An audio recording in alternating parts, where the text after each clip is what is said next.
चन्द्रपुर गुदि फरायसालियाव अंगनबादि सेन्टार लुफुंनो अन्थाइ खाम्फा गायसनदों। 10 नं देबोरगाव बिटिसि बियाबनि सिङाव थानाय हलथुगाव बिसिडिसिनि सिङाव थानाय गुबुन गुबुन गामिफोराव मिरु सोरखारनि जौगालु बिथांखिफोरखौ मावफुंनो अन्थाइ खाम्फा बेखेवदों। कक्राझार जिल्लानि थिथागुरि डेभेलपमेन्ट ब्लकनि बेंखनाव थानाय हलथुगाव बिसिडिसिनि सिङाव थानाय चन्द्रपुर गुदि फरायसालियाव अंगनबादि सेन्टार लुफुंनो अन्थाइ खाम्फा गायसननायखौ MGNरेगा बिथांखिजों लुफुंनो बेखेवना होयो देबोरगाव TCLCCनि मासिगिरि बुद्धदेब मुसाहारिया।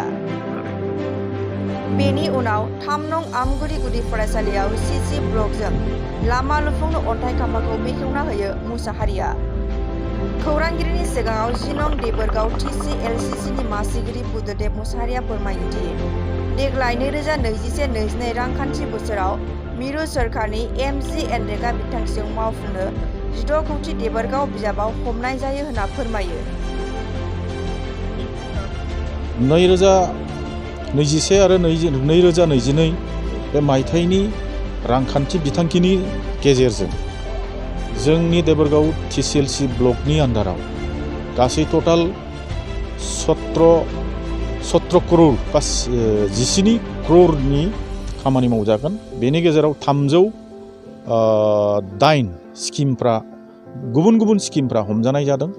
दा बेवहाय जोङो बाख्नायनांगोन दि मोनसे बाथ्राखौ बिटिआरनि मावफुं हठात CM मानगोनां श्रीजुत प्रमद बर' सारा बे बिथांखिनि गेजेरजों जि पारमिजिबल स्किमफोर बे पारमिजिबल स्किमखौ मोनथाम स्किमखौ गुरुत्व होनो थाखाय बिथाङा बिथोन होदों।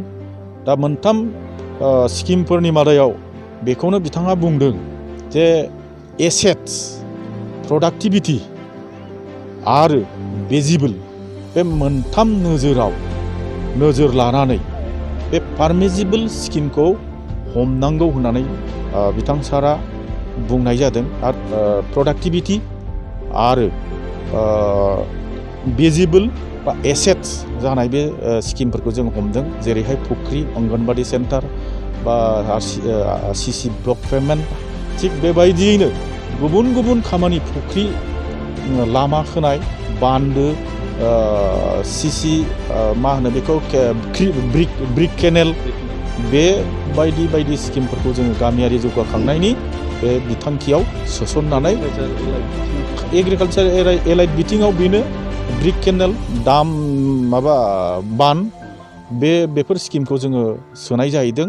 थिगैनो जोङो बेखौ NRM नन NRM बेखौ बाहागो खालामनानै जोङो बेखौ मोजाङै रेसियोखौ मिलायनानै बे स्किमखौ हमनाय जादों। 22नि जि गामि जौगाखां बिथांखिनि हठात MGNरेगानि जि खामानि बेफोर थांनाय समाव जानांगौमोनब्लाबो बिभिन्न खारनाव जायाखै।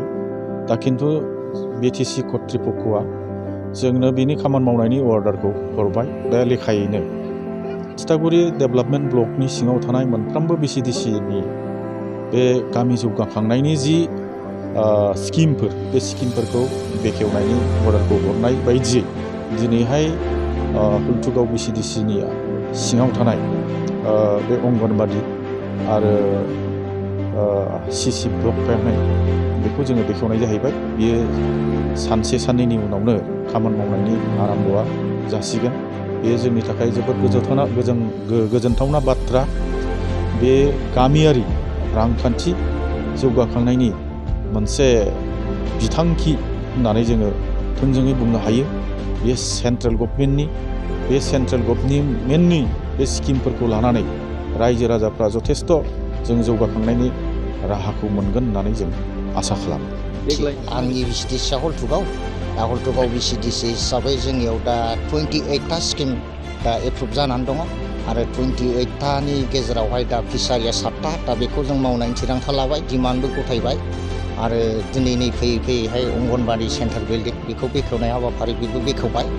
दा जोङो रायजो राजाफोरनाव BCDCनि सिङाव जेसेबांनाखि गामि दङ रायजो राजाफ्रा बुंनाय बायदि माने रायजो राजाया मा माखौ नांगौ जों रायजोनाव सोंग्रोदों आरो रायजो राजाया जोंनो बेखौ नांगौ होननायखौसो जों बानायनानै होदों। दा जों गोसो बायदि बानायनानै जों होनाय जायाखै आरो गामि हाबदों। नोंथांमोननि गामियाव माखौ नांगौ, बबे स्किमा नोंथांमोननि थाखाय दा प्रयजन आरो गोनांथि दंसिनो, बे रायजोफोर बिनायखौ जों दा रायजोफोरनि साननाय हनाय बायदियैनो खामानिखौ मावदों आरो इयुनावबो मावलांबाय थागोन। VCDC हिसाबै जोंनाव 24टा गामि दं, ओमफ्राय अना बर' हिसाबै थारमाने बर' नङैफ्रा जोंनाव दरब्रै दङ, राभा दरसे दङ, ओमफ्राय अना बर'फ्रा दरथाम, बेजों 24टा दङ आरोखि। मिजिंथ' थिनो हायो, मावफुंजोबनो हायोबाथ' आरो मावफुंजोबैनिथ' बाथ्रा थाया, मावफुंजोबखागोन। जेराव माने जोंनाव समनिसो आंखाल आरोखि, खामानियाव दा मुखुब जानानै नांथाबनानै दङ बेखिनि।